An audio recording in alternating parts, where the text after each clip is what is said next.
नमस्कार, आपका स्वागत है आपके अपने चैनल द फार्मा कोर्स 2.0 पे। तो आज के इस वीडियो में हम देखने वाले हैं फार्माकोग्नोसी के इम्पोर्टेंट एमसीक्यूज़ के बारे में। इस एमसीक्यू सीरीज के हमने 6 पार्ट देख लिए हैं। अगर आपने वो पार्ट नहीं देखे होंगे तो आप हमारे चैनल पर जाकर देख सकते हैं। तो आइए स्टार्ट करते हैं फार्माकोग्नोसी के इम्पोर्टेंट एमसीक्यूज़ को।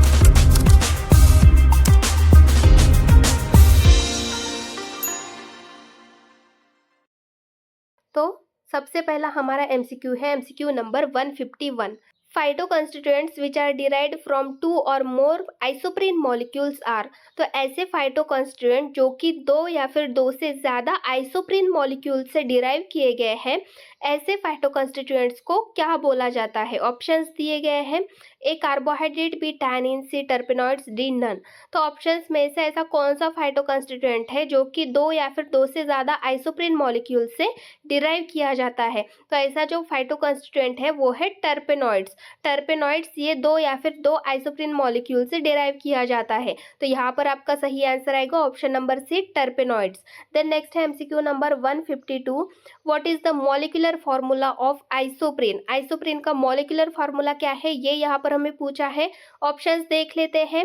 ए C4H8, बी C5H8, सी C3H8, डी C6H8। तो जो आइसोप्रीन का मॉलिक्यूलर फॉर्मूला होता है वो होता है C5H8। तो यहाँ पर आपका सही आंसर आएगा option number B, C5H8। Then next है MCQ number 153। Monoterpenoids also known as. Monoterpenoids को और क्या कहा जाता है? ऑप्शंस दिए गए हैं। A C10 compound, B C25 compound, C C15 compound, D C30 compound. तो इनमें से मोनोटर्पेनॉइड्स को क्या कहा जाता है? तो मोनोटर्पेनॉइड्स को C10 कंपाउंड कहा जाता है क्योंकि मोनोटर्पेनॉइड्स में 10 कार्बन प्रेजेंट रहते हैं, इसलिए मोनोटर्पेनॉइड्स को C10 कंपाउंड कहा जाता है। तो यहाँ पर आपका सही आंसर आएगा option number A, C10 compound. Then next है MCQ number 154। Molecular formula of monoterpenoids. तो मॉलिक्यूलर फॉर्मूला क्या है मोनोटर्पेनॉइड्स का, ये यहाँ पर हमें पूछा गया है। ऑप्शंस दिए गए हैं। ए C10H16, बी C15H24, सी C20H32, डी नन। तो हमने अभी देखा मोनोटर्पेनॉइड्स को C10 कंपाउंड कहा जाता है क्योंकि उसमें 10 कार्बन होते हैं। तो मॉलिक्यूलर फॉर्मूला में जो कार्बन है वहाँ पर 10 कार्बन प्रेजेंट रहेंगे। तो ऑप्शन में देखिए कौन से ऑप्शन में 10 कार्बन प्रेजेंट है। तो ऑप्शन नंबर ए देखिए C10H16। तो यही मोनोटर्पेनॉइड्स का फॉर्मूला है। मोनोटर्पेनॉइड्स के मॉलिक्यूलर फॉर्मूला में जो कार्बन होते हैं वो 10 होते हैं। तो यहाँ पर आपका सही आंसर आएगा option number A, C10H16। Then next है MCQ number 155। Which constituent present in turpentine oil. तो टर्पेंटाइन ऑयल में कौन सा कंस्टिट्यूएंट प्रेजेंट रहता है, ये यहाँ पर हमें पूछा गया है। ऑप्शंस दिए गए हैं। ए लाइमोनिन, बी पाइनिन, सी सिट्रल, डी कैनाबिनॉइड्स। तो इनमें से टर्पेंटाइन ऑयल में कौन सा कंस्टिट्यूएंट प्रेजेंट रहता है? तो टर्पेंटाइन ऑयल में पाइनिन ये कंस्टिट्यूएंट प्रेजेंट रहता है। तो यहाँ पर आपका सही आंसर आएगा option number B, pinene. Then next है MCQ number 156। Gossypol is an constituent present in. Gossypol ये कंस्टिट्यूएंट किसमें प्रेजेंट होता है, ये यहाँ पर हमें पूछा गया है। ऑप्शंस दिए गए हैं। ए कोकोइबा, B lemon oil, C cotton plant, D all of the above. तो गॉसिपॉल ये एक ऐसा कंस्टिट्यूएंट है जो कि कॉटन प्लांट में प्रेजेंट रहता है। तो यहाँ पर आपका सही आंसर आएगा option number C, cotton plant. Then next है MCQ number 157। Which compound is known as C20 compound. C20 compound किसको कहा जाता है, ये यहाँ पर हमें पूछा गया है। ऑप्शंस दिए गए हैं।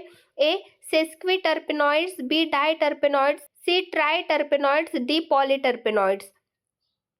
तो C20 कंपाउंड जिसमें 20 कार्बन प्रेजेंट होते हैं, ऐसा कौन सा कंपाउंड है? तो डाइटर्पेनॉइड्स। डाइटर्पेनॉइड्स में 20 कार्बन प्रेजेंट होते हैं, इसलिए इसको C20 कंपाउंड भी कहा जाता है। तो यहाँ पर आपका सही आंसर आएगा option number B, diterpenoids. Then next MCQ number 158। Which constituent present in pine resin. Pine resin में कौन सा कंस्टिट्यूएंट प्रेजेंट रहता है, ये यहाँ पर हमें पूछा गया है। ऑप्शंस दिए गए हैं। ए पाइनिन, बी पाइमेरिक एसिड, सी जिब्रेलिन्स, डी एक्ोनिटीन। तो इनमें से पाइन रेजिन में कौन सा कंस्टिट्यूएंट प्रेजेंट रहता है? तो पाइन रेजिन में पाइमेरिक एसिड प्रेजेंट रहता है। तो यहाँ पर आपका सही आंसर आएगा option number B, pimaric acid. Then next MCQ number 159। Which constituent present in yeast, yeast में कौन सा कंस्टिट्यूएंट प्रेजेंट रहता है, ये यहाँ पर हमें पूछा गया है। ऑप्शंस दिए गए हैं, ए एक्ोनिटाइन, B sterol, C both, D none. तो इनमें से ईस्ट में कौन सा कंस्टिट्यूएंट प्रेजेंट रहता है, तो ईस्ट में स्टेरॉल प्रेजेंट रहता है, तो यहाँ पर आपका सही आंसर आएगा option number B, sterol. Then next है MCQ number 160, tobacco is an example of, tobacco ये एग्जाम्पल है किसका, ऑप्शंस दिए गए हैं, triterpenoids, B polyterpenoids, C diterpenoids, D none. तो ऑप्शंस में से टोबैको ये किसका एग्जाम्पल है, ये यहाँ पर हमें पूछा गया है। तो टोबैको ये पॉलीटर्पेनॉइड्स का एग्जाम्पल है, तो यहाँ पर आपका सही आंसर आएगा option number B, polyterpenoids. Then next है MCQ number 161, cannabinoids have, options देख लेते हैं, A diuretic activity, B anti diabetic activity, C anti hypertensive activity, D anti cancer activity. तो कैनाबिनॉइड्स की क्या एक्टिविटी होती है, ये यहाँ पर हमें पूछा गया है। तो ऑप्शंस में हमने जैसे देखा, तो कैनाबिनॉइड्स ये कैंसर को ट्रीट करने के लिए यूज किया जाता है, तो इसमें एंटी कैंसरस एक्टिविटी होती है, तो यहाँ पर आपका सही आंसर आएगा option number D, anti cancer activity. Then next MCQ number 162, arjunolic acid have dash activity, arjunolic acid की एक्टिविटी क्या होती है, ये यहाँ पर हमें पूछा गया है। सिंपली थेराप्टिक यूज क्या है अर्जुनोलिक एसिड का, ये यहाँ पर हमें पूछा गया है।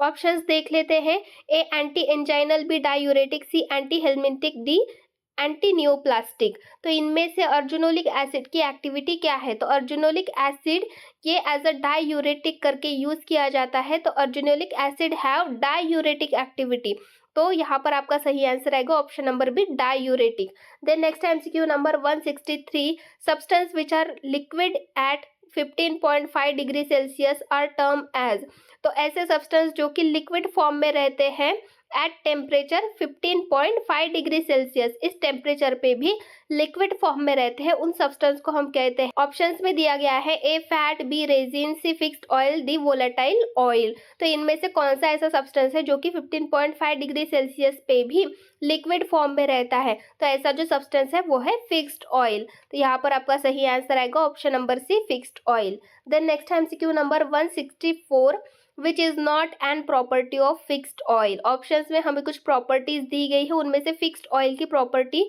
कौन सी नहीं है, ये यहाँ पर हमें पूछा गया है। ऑप्शंस देख लेते हैं, A heavier than water, B volatilized at room temperature, C leave permanent spot on paper, D all of the above. तो इनमें से फिक्स्ड ऑयल की प्रॉपर्टी कौन सी नहीं है, तो ये वाटर से हेवी होते हैं, फिक्स्ड ऑयल जो होते हैं ये वाटर से हेवी होते हैं, परमानेंट स्पॉट भी छोड़ते हैं पेपर पे, और क्या बोला गया है, वोलेटिलाइज्ड एट रूम टेम्परेचर, तो फिक्स्ड ऑयल ये वोलेटिलाइज नहीं होते, रूम टेम्परेचर पे वोलेटिलाइज्ड नहीं होते, तो यहाँ पर ये गलत स्टेटमेंट है, ये फिक्स्ड ऑयल की प्रॉपर्टी नहीं है, तो यहाँ पर आपका सही आंसर आएगा option number B, volatilized at room temperature. Then next MCQ number 165, what is the therapeutic use of shark liver oil, shark liver oil का थेराप्टिक यूज क्या है, ये यहाँ पर हमें पूछा गया है। ऑप्शंस दिए गए हैं, ए फार्मास्यूटिकल एड्स, बी एंटी लेप्रोटिक, सी न्यूट्रिटिव सप्लीमेंट, डी इमोलिएंट। तो इनमें से शार्क लीवर ऑयल का थेराप्टिक यूज क्या है, ये यहाँ पर हमें पूछा गया है। तो शार्क लीवर ऑयल ये एज अ न्यूट्रिटिव सप्लीमेंट करके यूज किया जाता है, तो यहाँ पर आपका सही आंसर आएगा option number C, nutritive supplement. Then next है MCQ number 166, which of the following is use as pharmaceutical aid, options में हमें कुछ सब्सटेंस दिए गए हैं, उनमें से कौन सा सब्सटेंस फार्मास्यूटिकल एड करके यूज किया जाता है, ये यहाँ पर हमें पूछा गया है। ऑप्शंस दिए गए हैं, A castor oil, B wool fat, C limonin, D all of the above. तो इनमें से फार्मास्यूटिकल एड करके कौन सा सब्सटेंस यूज किया जाता है, ये यहाँ पर हमें पूछा गया है। तो जो लाइमोनिन है, इनमें से ऑप्शंस में से जो लाइमोनिन है ये एज अ फार्मास्यूटिकल एड करके यूज किया जाता है, तो यहाँ पर आपका सही आंसर रहेगा option number C, limonin. Then next MCQ number 167, fixed oil also known as, fixed oil को और क्या कहा जाता है, ऑप्शंस दिए गए हैं, A essential oil, B ethereal oil, C non ethereal oil, D both B and C. तो ऑप्शंस में से फिक्स्ड ऑयल को और क्या कहा जाता है, तो फिक्स्ड ऑयल को नॉन इथरल ऑयल भी कहा जाता है और नॉन इसेंशियल ऑयल कहा जाता है, तो यहाँ पर आपका सही आंसर आएगा option number C, non ethereal oil. और इसेंशियल ऑयल और इथरल ऑयल किसको कहा जाता है, वोलेटाइल ऑयल को, और फिक्स्ड ऑयल किसको कहा जाता है, नॉन इथरल ऑयल और नॉन इसेंशियल ऑयल को। तो यहाँ पर आपका सही आंसर है option number C, non ethereal oil. Then next है MCQ number 168, following is not an example of fixed oil. Options में हमें कुछ एग्जाम्पल्स दिए गए हैं, उनमें से एक ऐसा एग्जाम्पल है जो कि फिक्स्ड ऑयल का नहीं है, ये यहाँ पर हमें बोला गया है। तो ऑप्शंस देख लेते हैं। A groundnut oil, B lavender oil, C coconut oil, D all of the above. तो इनमें से फिक्स्ड ऑयल का एग्जाम्पल कौन सा नहीं है, ये यहाँ पर हमें पूछा गया है। ग्राउंडनट ऑयल और कोकोनट ऑयल ये फिक्स्ड ऑयल के एग्जाम्पल है। लैवेंडर ऑयल ये वोलेटाइल ऑयल का एग्जाम्पल है। तो यहाँ पर आपका सही आंसर आएगा option number B, lavender oil. Lavender oil ये वोलेटाइल ऑयल है और groundnut oil and coconut oil ये फिक्स्ड ऑयल होते हैं। तो यहाँ पर आपका सही आंसर हो गया option number B, lavender oil. Then next है MCQ number 169, which of the following is not an example of simple sugar. Options में हमें कुछ एग्जाम्पल्स दिए गए हैं, उनमें से सिंपल शुगर का एग्जाम्पल कौन सा नहीं है, ये यहाँ पर हमें पूछा गया है। ऑप्शंस देख लेते हैं। ए सेलुलोज, बी ग्लूकोज, सी फ्रुक्टोज, डी गैलेक्टोज। तो इनमें से सिंपल शुगर का एग्जाम्पल कौन सा नहीं है, ये यहाँ पर हमें पूछा गया है। तो जो सेलुलोज है ये सिंपल शुगर का एग्जाम्पल नहीं है।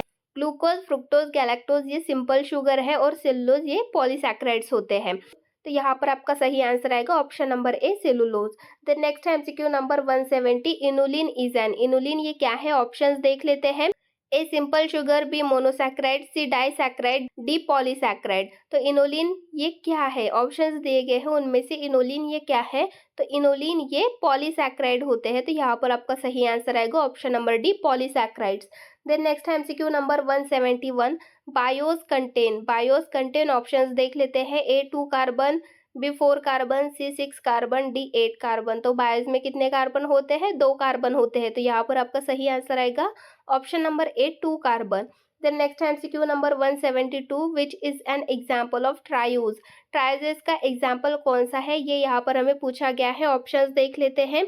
ए मैनोज, बी थाइलोज, सी ग्लिसरल्डिहाइड, डी राइबोज। तो इनमें से ट्रायोजेस का एग्जाम्पल कौन सा है। तो जो ग्लिसरल्डिहाइड है ये ट्रायोज का एग्जाम्पल है। तो यहाँ पर आपका सही आंसर आएगा option number C, glyceraldehydes. Next है MCQ number 173, erythrose contain. Erythrose contain options देख लेते हैं। A 3 carbon, B 4 carbon, C 5 carbon, D 6 carbon. तो इराइथ्रोज में कितने कार्बन प्रेजेंट होते हैं, ये यहाँ पर हमें पूछा गया है।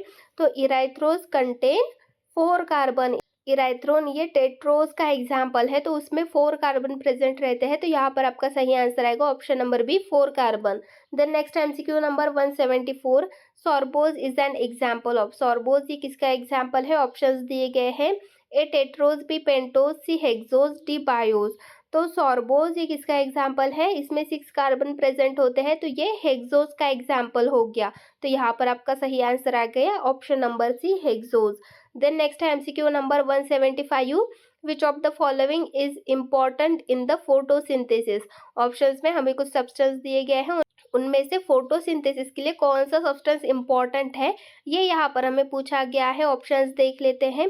ए पेंटोज, बी हेक्सोज, सी हेप्टोज, डी नन। तो इनमें से फोटोसिंथेसिस के लिए कौन सा इंपॉर्टेंट होता है। तो फोटोसिंथेसिस के लिए जो हेप्टोज है वो इंपॉर्टेंट होता है। तो यहाँ पर आपका सही आंसर आएगा ऑप्शन नंबर सी, हेप्टोज। तो इस तरीके से ये कुछ एमसीक्यूज हो गए फार्माकोग्नोसी के। ऐसे ही और एमसीक्यूज के लिए हमारे चैनल से जुड़े रहिए। Thank you.